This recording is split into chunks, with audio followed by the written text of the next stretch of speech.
Bonjour ou bonsoir à tout le monde, à tous et à toutes. Bienvenue dans cette vidéo pour parler de films, de séries, de cinéma, de fiction, pour se distraire en ce premier dimanche où je fais ce live, voilà, donc disponible en replay pour cette première vidéo de décembre. Eh bien, un petit peu de distraction pour aller jusqu'aux fêtes. Bienvenue pour ce rendez-vous hebdomadaire. Je suis Dominique Chélan, consultante en images numériques, autrice, réalisatrice et formatrice. Et j'adore partager les films que j'aime, en faire découvrir d'autres. Le consulting en images numériques, c'est quoi?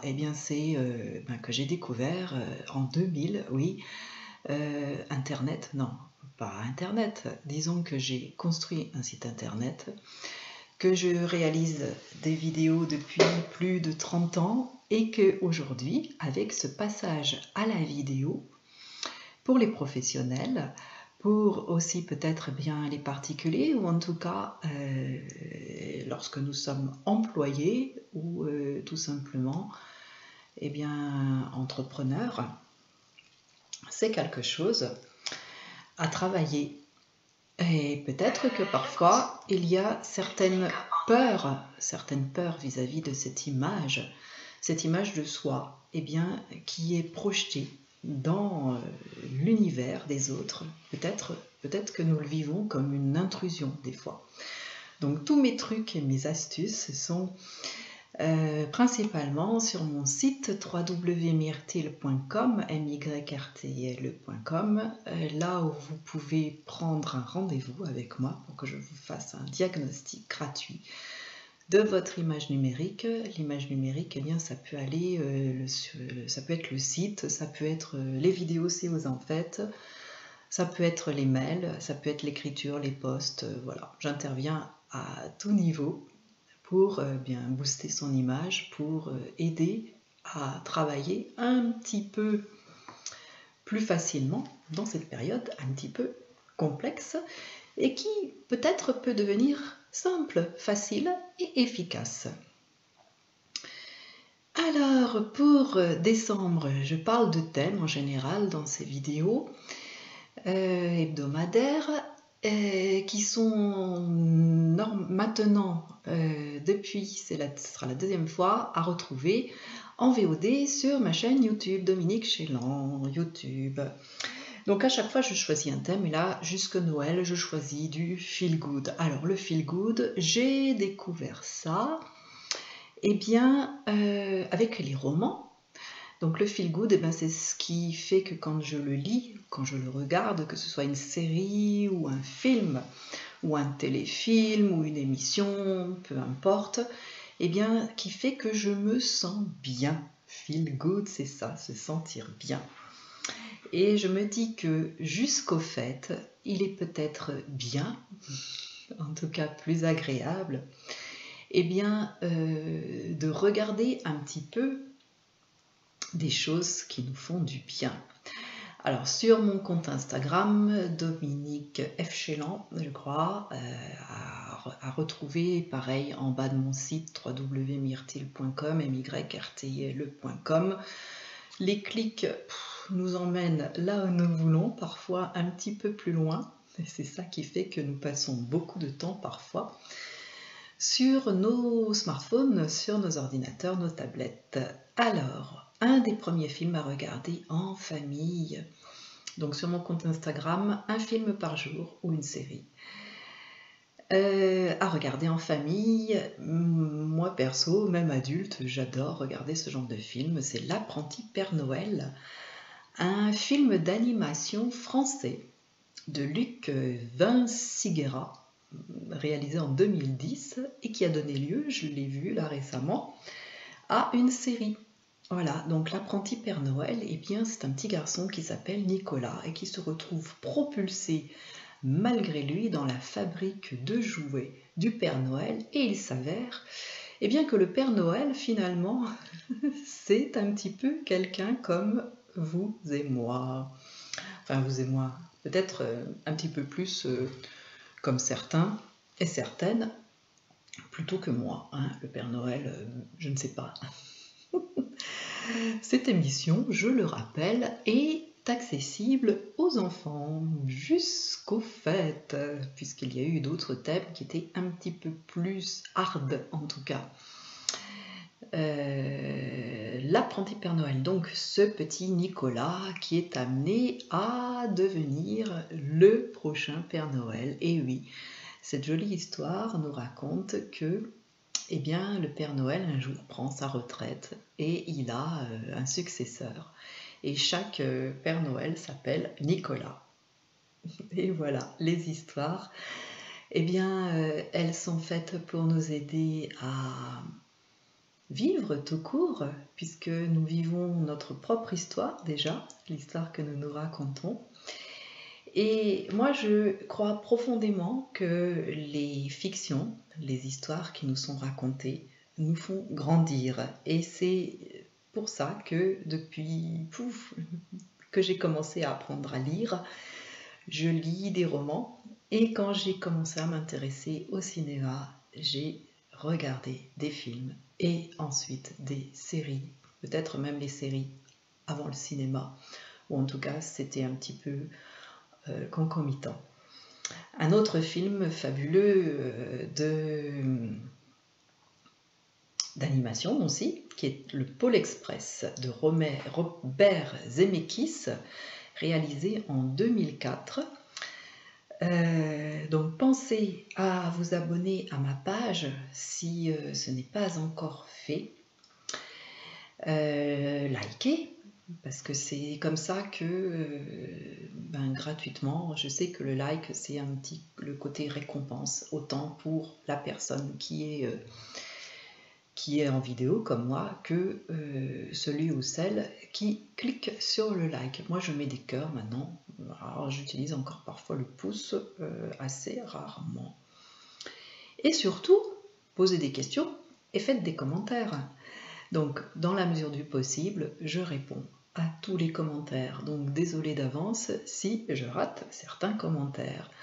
Et puis me joindre, c'est assez facile. Aujourd'hui, c'est quand même assez facile de joindre quelqu'un pour poser des questions. Donc, s'il y a des idées de films et de séries feel good pour mes vidéos jusqu'à Noël, eh bien, je suis preneuse. Le Pôle Express, alors, de la même manière, un petit garçon qui commence à douter que le Père Noël existe. Les tout petits, bouchez-vous les oreilles. Eh oui, est-ce que le Père Noël, il est comme ci, il est comme ça, est-ce qu'il va passer, et est-ce que la cheminée, elle est assez grande pour qu'il puisse passer, et si je n'ai pas de cheminée, en l'absence de cheminée, par où va-t-il passer le Père Noël? Eh bien par la porte et par le trou de la serrure, et tu lui donnes la clé. Donc ce petit garçon qui se pose plein de questions se retrouve embarqué dans un train. Alors c'est un film d'animation, je le rappelle, le Pôle Express, et le conducteur de ce train, en tout cas je crois le contrôleur peut-être, j'ai un peu oublié, a les traits et la voix de Tom Hanks. Et oui, dans les films d'animation, parfois il y a des inspirations, donc c'est des choses à remarquer, un petit peu à se dire tiens, cette tête-là, elle me dit quelque chose. Mais oui, bien sûr, l'animateur, en tout cas l'animateur qui dessine, qui est un illustrateur, animateur, ça s'appelle comme ça en animation, eh bien, pas dessinateur, peut-être aussi, s'inspire, bien sûr, de visages réels et parfois d'acteurs. Alors, ce train magique va l'emmener au pôle Nord, ce garçon, avec Tom Hanks, et lui faire découvrir cette, alors pas tout à fait fabrique de jouets, même si elle y est. En tout cas, c'est tout un village peuplé de lutins qui fabrique. On est vraiment sur le village qui fait les jouets pour les enfants du monde entier. Et eh bien, le Père Noël dans le Pôle Express demeure un mystère presque jusqu'à la fin. Et c'est ce qui fait que c'est peut-être un des ingrédients du Pôle Express qui fait que ça nous emmène jusqu'au bout et que ça nous tient. Donc excellent choix pour passer du temps ensemble et se faire du bien surtout. Alors, je vous invite aussi en passant à me faire des commentaires et à retrouver, donc ça sera l'objet d'un de mes posts prochains, en tout cas dans mon calendrier de l'Avent des films et des séries jusqu'au 24 décembre, c'est retrouver dans les séries dans les séries que vous aimez, l'épisode de Noël. Je serais curieuse de voir les commentaires de ceux et celles qui jouent le jeu et qui me proposent un épisode sympa qui se passe à Noël. Alors, à savoir que souvent, comme les séries françaises Demain nous appartient, Plus belle la vie ou Un si grand soleil, eh bien, ce sont des séries quotidiennes, voilà, qui proposent de suivre l'actualité, entre guillemets. Donc, les thèmes.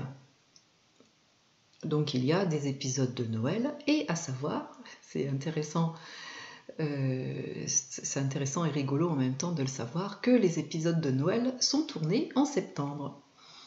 Et donc, sur les tournages des séries et des films, puisque c'est tout à fait possible de voir un film qui parle de Noël, donc avec des sapins, des décorations, etc., des costumes de Père Noël, et qui sont tournés en juillet. Donc pour les séries, assez souvent, donc les quotidiennes, c'est tourné en septembre. Et donc, sur les tournages de films ou de séries, il y a des messieurs, des dames, en tout cas il y a un métier qui s'appelle décorateur ou décoratrice, et aussi qui travaille souvent main dans la main avec l'accessoiriste. Et ces métiers-là, sur le tournage d'un film ou d'une série, sont chargés de trouver des sapins de Noël, des décorations de Noël, etc., etc. Et tout ça en septembre. Donc je vous assure que c'est un métier qui est tout à fait intéressant et qui demande de la créativité, en tout cas un magasin d'accessoires et de décors bien rempli, parce que parfois ça peut être problématique d'avoir des décorations de Noël en plein été. Donc ça c'était pour la petite histoire.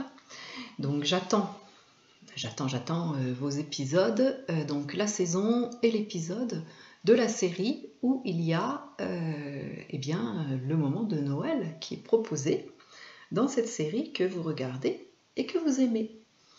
Merci d'avance.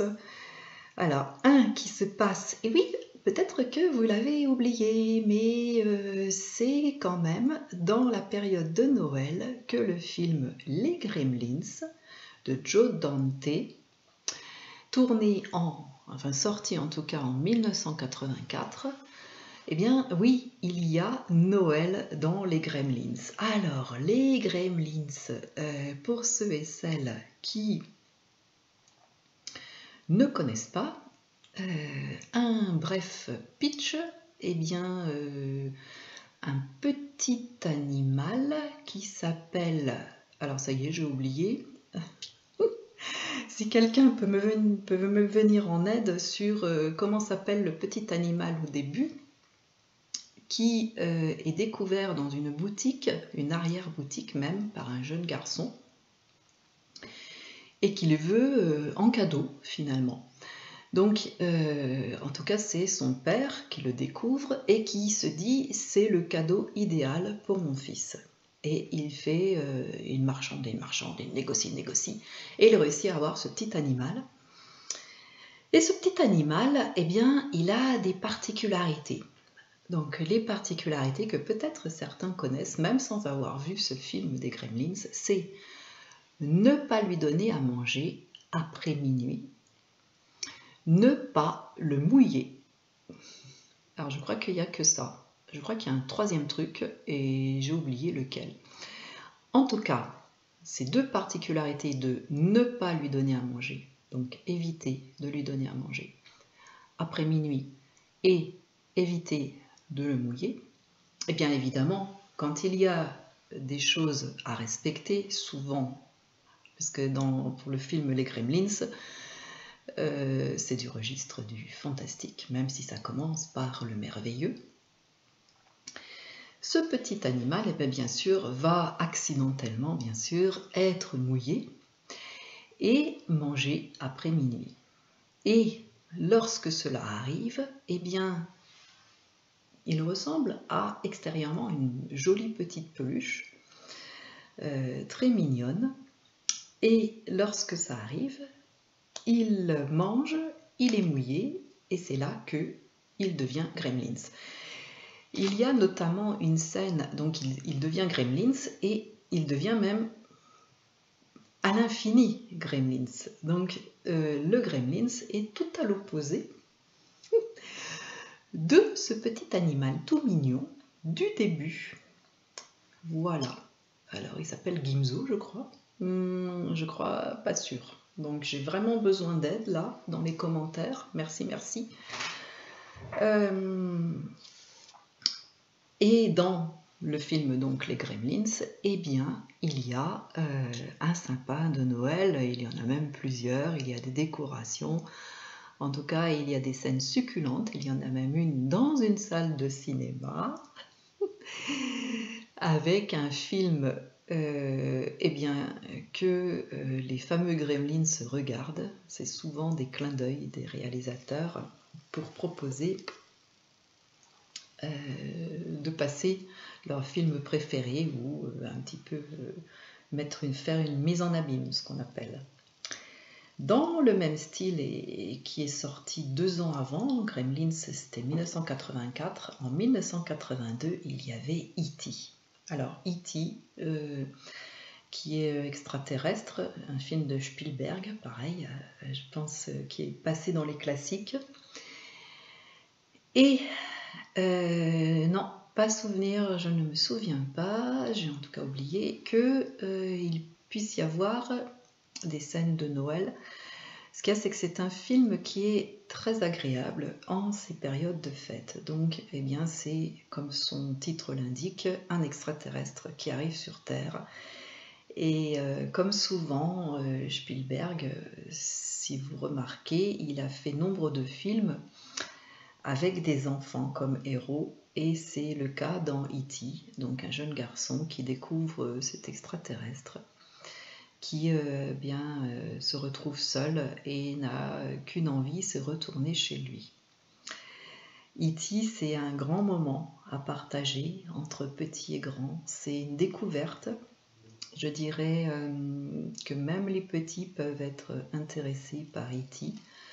Je le conseillerais même à partir de 5 ans. C'est vrai que c'est quelque chose que j'oublie parfois sur les âges. L'apprenti Père Noël peut être un premier film.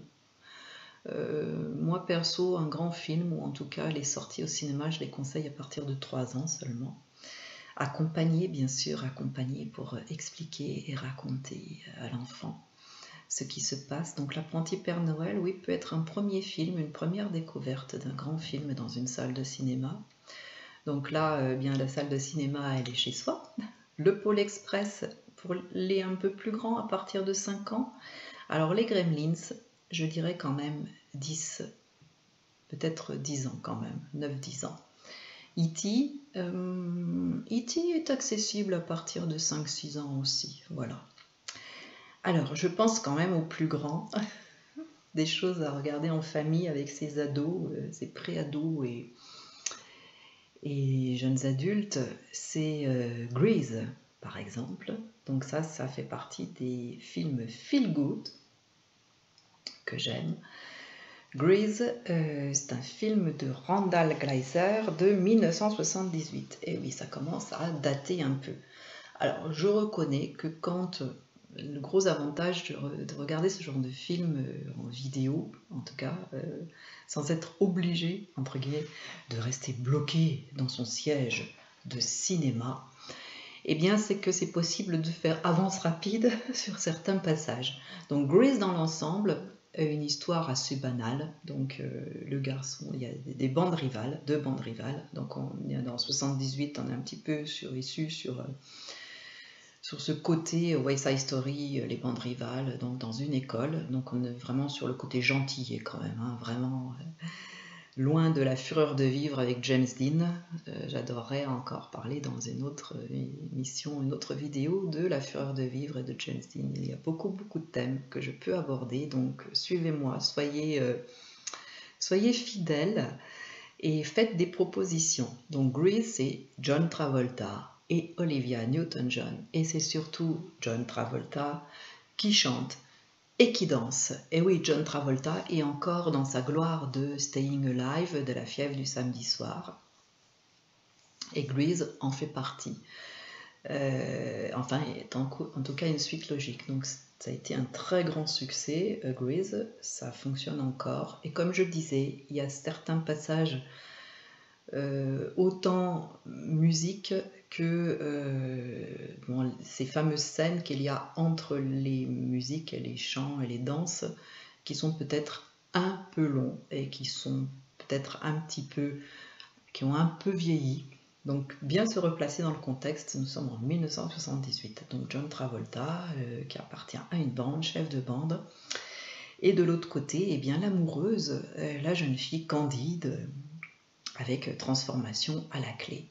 Bon, un petit clin d'œil peut-être à la fureur de vivre avec la course de voiture. Je fais une référence, mais c'est vrai que James Dean est un espèce de mythe. Donc je vous invite de la même façon. Donc là, on est vraiment plus sur les adultes, hein, ados. James Dean, on est vraiment au-delà de 16 ans quand même. Pour bien voir le mythe à l'action dans ses films. Il a fait assez peu de films, donc ça peut être vite fait. Il a fait en tout 3 films, James Dean, À l'Est d'Éden, La fleur de vivre et Les raisins de la colère. Non, Géant, désolé. En fait, Steinbeck est l'auteur de À l'Est d'Éden, voilà. Et c'est Géant, À l'Est d'Éden et La fleur de vivre. Voilà, pour James Dean. Et dans la suite des films musicaux, Dirty Dancing avec Patrick Swayze. Et oui, Patrick Swayze. Alors Patrick Swayze, eh bien pareil, danseur depuis sa jeunesse. Un acteur décédé aujourd'hui qui effectivement, moi je l'ai découvert comme danseur dans Dirty Dancing. Donc il y a l'apprentissage en tout cas, donc on retrouve le bad boy, entre guillemets, qui en fait ne l'est pas tout à fait, puisqu'il est très rapidement montré comme eh bien quelqu'un au grand cœur. Et surtout, eh ben dans Dirty Dancing, c'est bien la danse. Là, on est sur la danse et l'apprentissage de la danse pour aller jusqu'à un concours. Donc, de l'autre côté, je les ai mis un peu en parallèle avec Grease, puisqu'il y a le personnage de Patrick Swayze. Donc, Dirty Dancing, c'est 1987. Donc, un petit peu plus moderne quand même que Grease. Comment dire, peut-être donc un peu plus moderne, mais on a opposé donc chef de bande, le danseur number one, Patrick Swayze, et la jeune fille Candide de l'autre côté. Et eh bien, quand je dis feel good, c'est que la fin est un petit peu et parfois prévisible entre guillemets. Et pour finir, Après Dirty Dancing, obligé de parler, enfin pour moi en tout cas, parce que je l'ai adoré, c'est L'arnaqueur. Alors l'arnaqueur, je sors ma petite ardoise. L'arnaqueur, pas l'arnaqueur comme on le connaît, mais l'arnaqueur avec un cœur. Et oui, l'arnaqueur avec Romain Duris. Voilà, ça s'écrit comme ça. L'arnaqueur de Pascal Chaumeil en 2010, donc avec Romain Duris et Vanessa Paradis. Et l'arnaqueur, pourquoi je l'ai placé juste après Dirty Dancing? Donc on est encore sur le feel good, plus peut-être pour les adultes. Et là, j'empiète un peu sur le thème que j'ai envie d'aborder par la suite. C'est, en tout cas dans la prochaine vidéo, c'est le romantisme. Alors je sais que les comédies romantiques plaisent à certains et déplaisent à d'autres. Peu importe, il y a dans la comédie romantique, de la même façon que dans tout autre genre, à prendre et à laisser.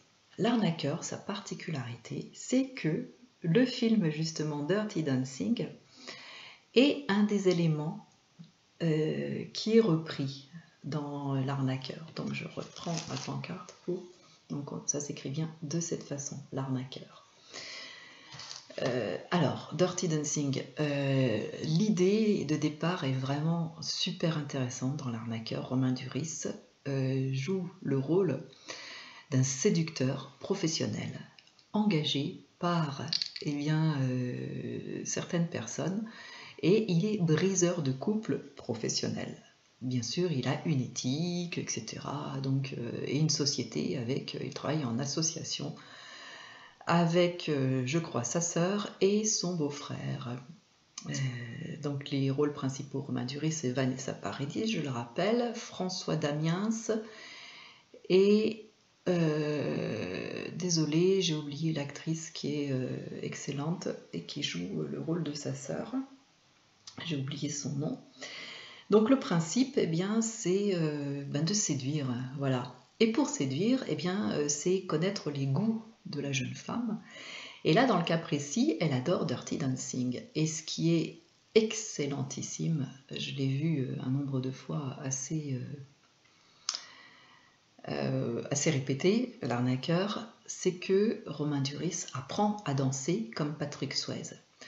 Donc, j'aurais pu me dire, qu'est-ce que ça va donner? Eh bien, ça donne quelque chose d'excellent et de génial.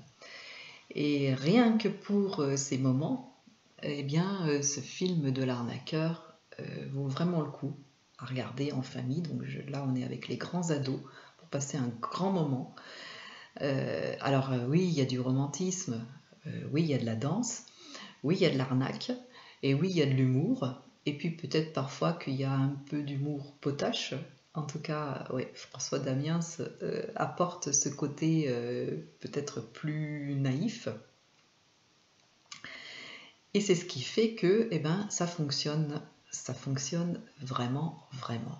Voilà, je termine cette vidéo avec ce film de l'arnaqueur. Mes conseils donc pour passer de bons moments ensemble, que ce soit en famille, que ce soit entre amis. Je vous remercie beaucoup, je vous souhaite une excellente semaine et